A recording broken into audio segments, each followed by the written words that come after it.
We're not even a month into 2026 and the ED drama has already begun. Many of you already know, and those that don't, the A1 Skyraider, a Vietnam era close air support aircraft, has been canceled by ED, and the reason stated was poor communication with the third party dev Crosstail. In short, Crosstail released a statement that their license had been terminated on Christmas Eve 2025 with a demand to show a product of some sort by a given date, and ED pulled the rug out before the date agreed upon was met. So far, it's a he said, she said, with a lot of conjecture from the community. Probably going to turn into another bout of mudslinging between ED and their third party, with two groups of the community choosing a side of which to back, with nobody except the people actually involved really knowing just what the hell is going on. While I try to remain neutral in shit like this, it's important to remember there are always two sides to every story, and more often than not, neither party involved is squeaky clean. Some of what I'm going to say here is opinion, but most of it is based in fact, and I think it's time to take a look at how ED does business. Don't hurt me, Nick.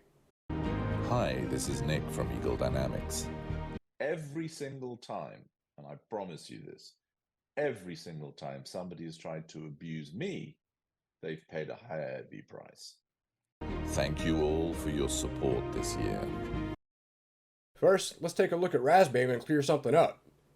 There was this idea Razbam was a new developer in some half-assed studio. While I've never been a fan of theirs, mostly due to poor texturing on their MSFS products, Razbam has been making shit since FS 2002. I trialed the Harrier, I liked it a lot. The only reason I didn't buy it is because, well, what we're talking about now. I don't own the F-15 either, but I've only heard good things about it.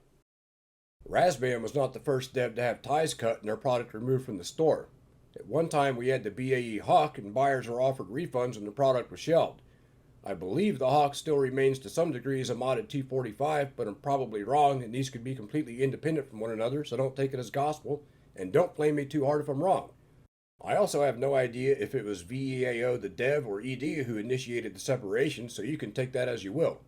Let's talk history. DCS World as we currently know it was released as Lock-On Modern Air Combat in 2003 and featured a mix of Western and Russian air superiority fighters, with the A-10A and Su-25 being the respective ground attack aircraft. It was the successor to the Flanker series and for the time had some truly breathtaking graphics, sold for $40. In 2005, ED released Flaming Cliffs, which was $15. This added some minor visual improvement and the now free Su-25T. Keep in mind the Falcon series had been around for some time already, and although Lock-On was better in the graphics department, Falcon had a lot of features still lacking in DCS today. In 2008, we got Flaming Cliffs 2, giving us 6 DOF cockpits, meaning you could lean forward, left, and right, and a fairly significant update to the graphics engine. This also introduced DCS as we know it and laid the foundation for the first full fidelity module, the KA-50 Black Shark. This was released not too far into the same year. This was the first module for DCS, and it opened the door for us to do a bunch of clicky stuff to impress the ladies with our mad systems knowledge. Flaming Cliffs 2 sold for $30. Black Shark was $50 or $60, I don't remember. 2010, we got the A-10C. Not only did we get the A-10, but we also got the JTAC, which led to the first true close air support.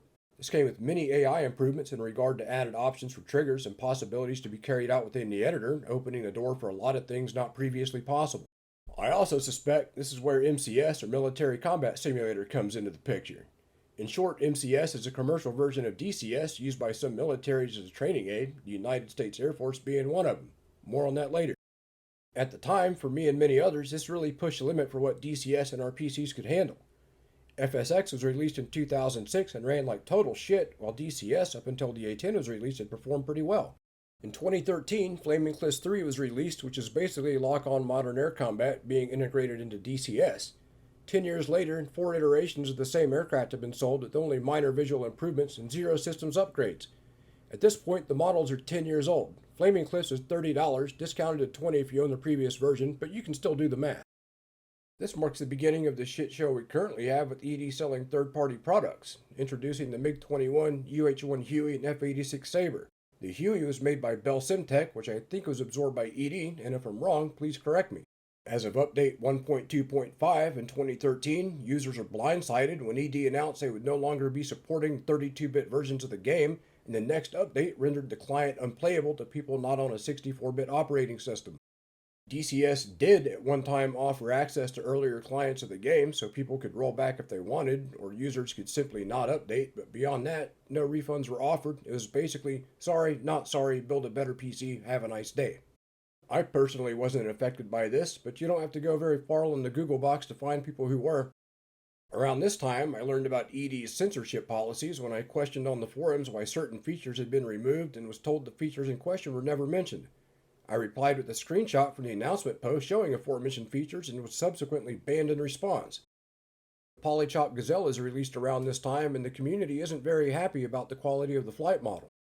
In 2017, ED partnered with Razbam, who released the M2000C and AV-8B Harrier. To date, the Harrier's been one of the best executed aircraft in DCS and was nearly complete on release. I've heard great things about the M2000 as well, and I see it used pretty often.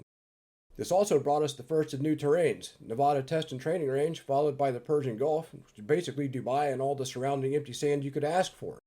At the time, these maps look great, but they've aged horribly with absolutely zero sign or mention of any update whatsoever. I mean it. What are obvious structures on a copy-pasted satellite image in the editor when rendered in game, and then anything under 5,000 feet are just blobs, hardly discernible of any relation to how it looks 6 miles above. Take an old 640 by 480 picture, zoom in on it until it's pixelated all to shit, and that's what we're talking about. We also got an improvement to multiplayer stability and a minor graphics update to the explosions. 2019, the F-16 Viper was released into early access, about 60% complete with no damage model whatsoever. Players are beginning to ask about a dynamic campaign. Polychop announced the OH-58 Kiowa for a targeted 2020 release, and the Gazelle flight model is corrected. During this time, several other third-party devs have started work or released stuff for DCS, really too many to mention individually. We'll be here all day. 2020, the Supercarrier was released, again with many promised features that as of writing this in January 2026 still have not been delivered. 2020 also brought a significant update to the weather, most likely to compete with the new Microsoft Flight Simulator. ED announces the A-10-2, a resale of the existing A-10 from 2010 with some retexturing and minor systems improvements. Laser-guided rockets, for example, and this was sold at a bargain discount if you own the previous version. 2020 brought Syria with it. By now, players are pretty tired of sand, but this is by far one of the best maps to be released for DCS, and it's still widely popular. 2021 wasn't a very busy year. We got minor AI and weapon systems improvements. Splash damage still wasn't a thing. 2,000-pound bombs still required a direct hit to kill a soft target. 2022 gives us the Mi-24 Hind and the AH-64 Apache, both about 75% complete. 2023 DCS 2.9 is released and comes with many new graphics features including DLSS, FSR, and more sand maps. The same year, Razbam releases the F-15E Strike Eagle. This module is held in high regard among the community. 2024, the OH-58 Kiowa is finally released, as well as the Chinook in a, let's say, far from finished state. Flaming Cliffs 2024 is sold again at a discount if you own the previous version. At this point, it's a 20-year-old product with only minor improvements. It's been sold 5 times, but COD does the same shit. Nobody seems to mind, so I guess they figured they would do it too. It's around this time that DCS World and DCS World Beta become integrated into one. Up until this point, it was 2 separate clients, and most people just played the beta. 2025, discontent between Razbam and ED started to brew, with one side citing contractual obligations and the other stating they had been withheld pay somewhere in the amount of $500,000. Rumors surfaced that the newly released F-15 and other modules made by Razbam would be removed from DCS altogether. ED's response to this was basically telling their fanbase to get fucked in the form of refunds and offered only a store credit. If you bought it on Steam, you were in luck.